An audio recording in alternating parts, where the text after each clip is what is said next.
Today we're all about edible charcuteries, whether it be in a cone or a focaccia board.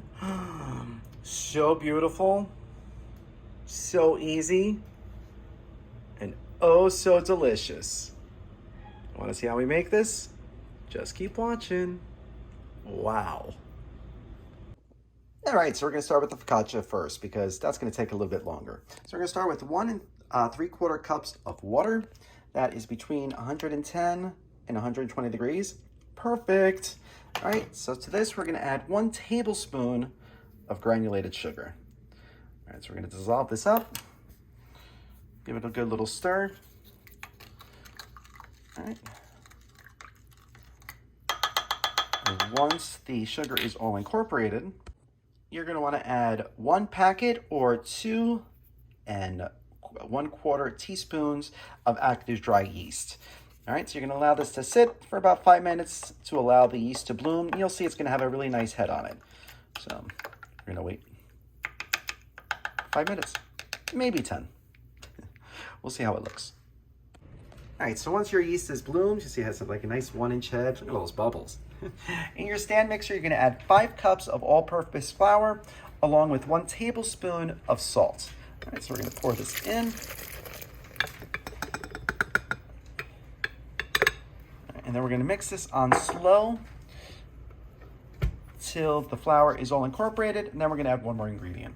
All right, so once you see that the dough is starting to form, you're going to want to add about 1/3 cup of a good virgin olive oil. Just pour that right in like that. We're going to mix this up. We're going to speed it up a little bit too until you get a nice dough ball. You don't want it too dry, but you don't want it too sticky either. So if it gets too sticky, just add a little flour, about 1 tablespoon at a time. So we're going to let this keep mixing. So once your dough is done, you're going to knead it on the countertop for, a little bit just to give it a nice round form. All right, so you can see it's a little tacky, but it's not like crazy sticky. All right, so into a large bowl, you're going to add about 1 tablespoon of that same olive oil that you used for the dough. And you're going to coat both sides, because you don't want a crust to form. All right, then we're going to cover this up, put it in a warm spot to rest for about 1 hour to 2 hours. You want this to at least double in size. All right, so we're going to put it outside. It's hot out. So while we're waiting for our dough to rise, we are going to prep our edible charcuterie cones. So now what you need is a regular old flour tortilla. All right, I'm using, they're called Mission Street. They're a little bit thicker. I like these for that purpose alone. All right, but what we're gonna do is you're gonna twist it around so you get a nice little cone shape. All right, try to make the bottom as tight as possible. All right, so we got that. Then you're gonna get a toothpick or a skewer, and just like you're sewing, and insert that in like that. All right, so this is gonna make it hold its shape for when we put it in the oven. But to make sure it maintains a nice cone shape, you're gonna get a sheet of foil, make a loose ball, and we're gonna put it right inside and then form it so that we have that nice cone shape. And so now it's gonna stay like that once we put it in the oven. All right, now we're gonna do the other ones. All right, so once you got all your cones prepared, you're gonna give them a little spritz of olive oil. All right, and then into a preheated 400-degree oven, they're gonna go for just about 5-10 minutes. You're gonna see the edges will brown a little bit. They'll get a little bit of color, but most importantly, the form is gonna stay. So they're gonna stay this shape. All right, so into the oven they're gonna go. So what we're gonna do now is we're gonna set up some of our skewers that we're gonna put in the charcuterie cones.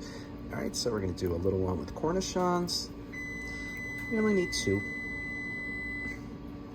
So do it like that. And we're gonna do one with tomato. Make sure you wash your tomatoes. A leaf of basil.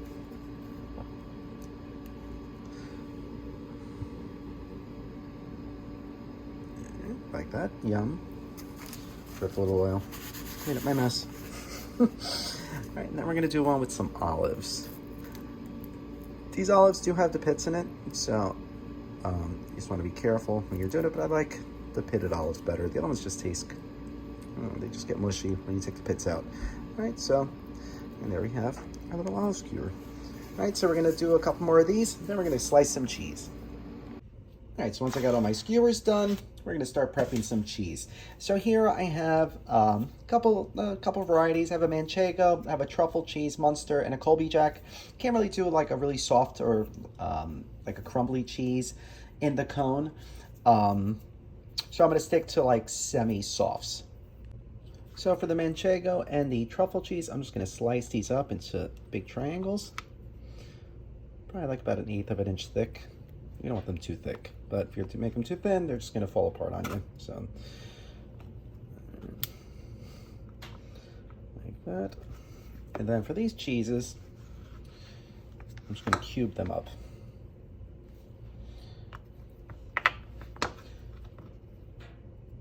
Like decent sized cubes.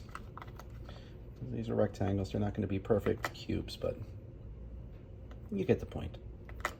All right, so now we're gonna finish prepping all our cheese. All right, so these were in the oven for just about 10 minutes. You see they brown nicely. They got little bubbles, and they're nice and crunchy. I pulled the foil out carefully, and now we're just gonna allow these to cool, and they're ready to be filled. Aren't they cute?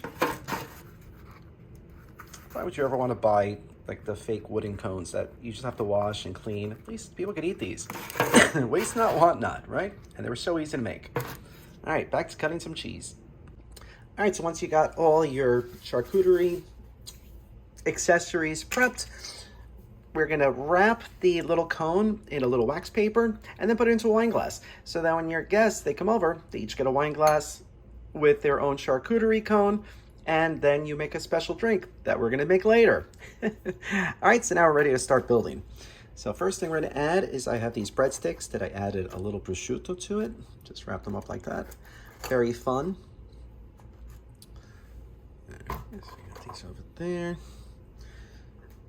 All right, so cute. All right, so now we're just gonna fill in some of these areas with some of these cube cheeses that we made.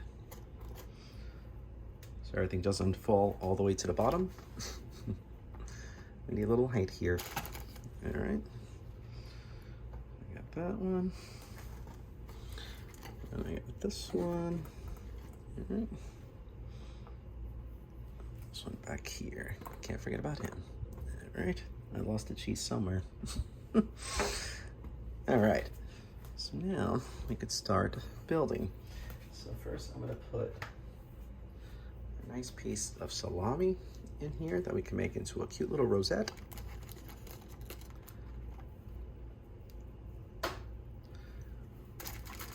See, cute. I have some capicola that we can make into a nice little tube, like so. Now we're ready for some of our skewers. So we have our olives, cornichon, mozzarella. So we'll put that right inside the salami. And then we'll give everybody couple slices of cheese. Let's put this back here like this, like that. And then we have the other cheese. This one's a little bit stronger, so maybe I don't really get one slice of this. Should we do two? All right, we'll do two. All right.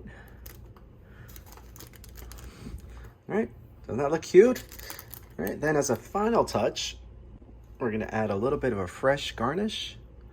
You know, these are not to be eaten though, unfortunately, but it makes it so pretty. So I'm gonna use some fresh rosemary and a little bit of thyme. Now, what person would love this? Is that not a beautiful thing? Oh, it's gonna be so good to eat. I love it. Love it, so cute. Fun. All right, so now we're gonna focus on the actual focaccia. All right, so what you need to do is get your half-size sheet tray, line it with some foil. I sprayed it with some olive oil. And now we're gonna put some oven-safe aluminum bowls. Now what's gonna happen is that this is gonna create an indentation in the focaccia when it's baking.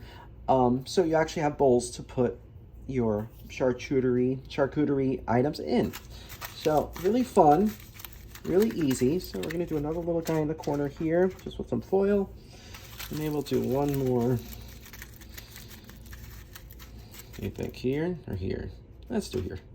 All right, so now we're gonna add our toppings. So first we're gonna do some olive oil. You know, focaccias love olive oil, so don't be too chintzy with it. And then we're gonna add a bunch of fun things. So I did a little prep work. So we're gonna add some halved tomatoes. You're gonna do the cut side down. All right, so they cook nice. I'm gonna put these all around.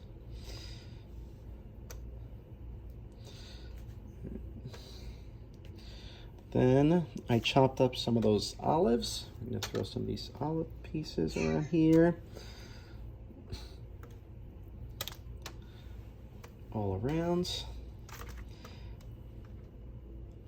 I love onion on my focaccia, so I diced up some red onion, just into like some small pieces. Now keep in mind, all the stuff that's going on the bottom right now is gonna be the top of the focaccia. So, you know, if you wanna make some cute patterns, you could absolutely do that. But, you know, I'm just gonna throw stuff in. All right. And then I got some fresh rosemary, because fresh rosemary is amazing. All right, so we're gonna just throw all these leaves of rosemary and some sprigs right on top. All right, so we're gonna finish this up, and then we're gonna go check on our dough. All right, so we've allowed our dough to rise for 2 hours. Look how big it got. This thing is friggin' huge. All right, so now we're using a separate sheet tray to prep the focaccia. But don't worry about dirtying 2 trays, because you actually need 2 trays for this. I'll explain. All right, so now we're gonna drizzle this with olive oil, because again, focaccias love olive oil. All right, so we're gonna dump this right in.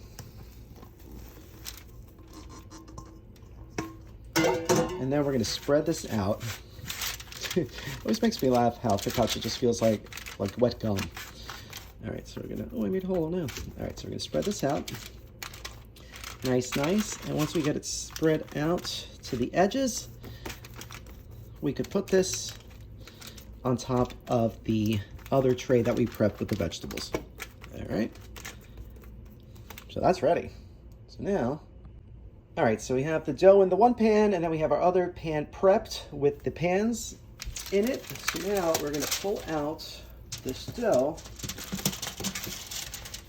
and put it right on top of here.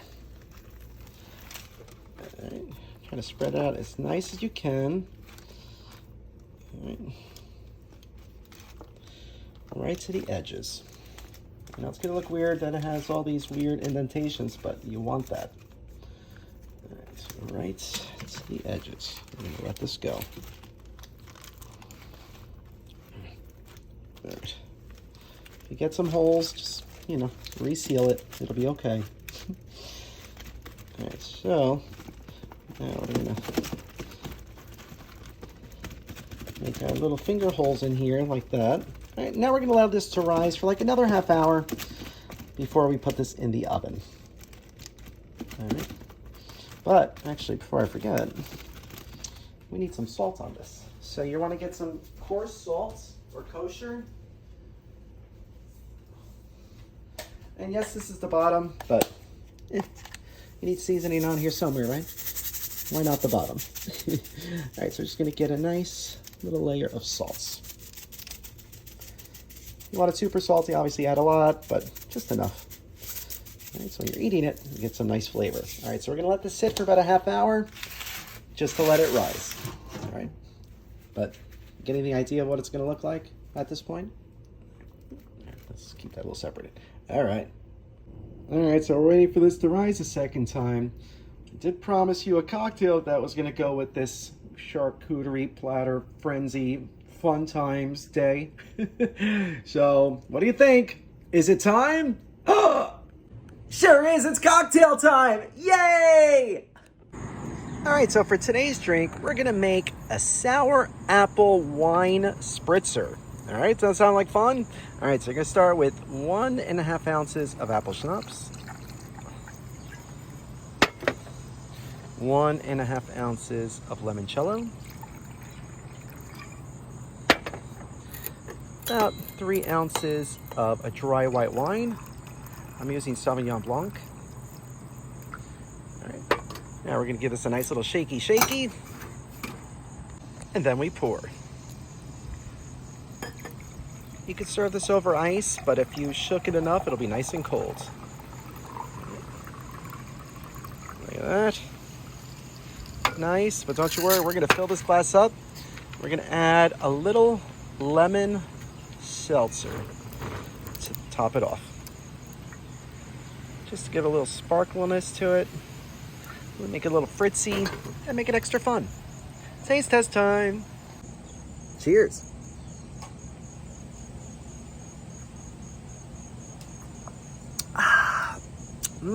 Cold, sparkling, getting the tartness from the lemon and the apple. Oh, with the nice dryness of the wine.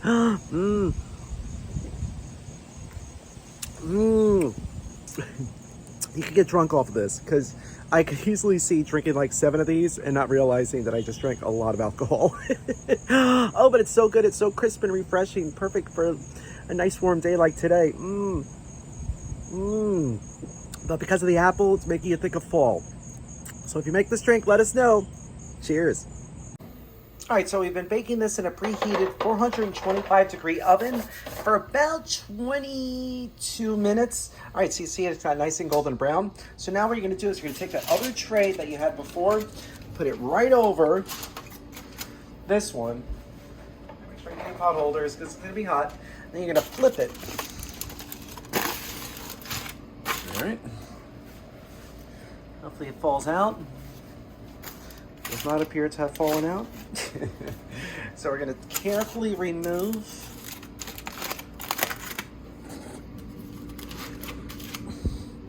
the foil from the sides. All right. Now we're going to peel. Now we're going to take this off. All right, so it came off. Yay. All right, so the tray is off. Now we're going to carefully remove the foil that we had on here. Oh my gosh, look at this thing. Does that not look gorgeous or what? Oh my God, that's so exciting. So exciting. All right, so what we're gonna wanna do is take out the inserts that we had. That's hot. So sad. All right, and then the foil pieces that we had added in. And look at that. Look at all these little fun dishes we have in there now. Isn't that great? All right, so we're gonna take that off too. All right, so now we're gonna get this back in the oven for probably about another 5-10 minutes. That should be more than enough to get this nice golden brown and fully cooked. But look at it. Isn't that beautiful? Oh, it's gonna be so good. So good. It's so pretty. All right. All right, so we just pulled this out of the oven. It cooked for about another 12 minutes or so. But look at it. How beautiful is this thing? Look, you have like the 2 holes here we could put fun stuff in. We got the 3 big holes here that we could put like meat and cheeses and everything. And then we have all the flat areas to put other stuff too. So fun. And fully edible. Like, I can't with this thing. This is so cute and so fun. All right, so we're gonna allow this to cool before we start filling these crevices. But I love it. All right, so this is fully cooled, so now it's time to fill her up. Yeah. I'm so amazed how beautiful this is. I can't. And just like that, it's done. The entire thing is edible. Look at it. Is that not a thing of beauty or what? Oh, I just want to stick my face in this. So pretty. And so easy. Oh, so good. Now they're all done. Now we're ready to party. And what a party it's gonna be. Woohoo! Yeah. These were all so easy to make, but so delicious. Know what we're having for dinner tonight. Thanks for watching. And here we have a party fit for a queen. Enjoy, Lulu. Yay, good stuff, right? So good. I did good. If you like this video, be sure to subscribe to our YouTube channel at Poppy's Cucina. Thanks!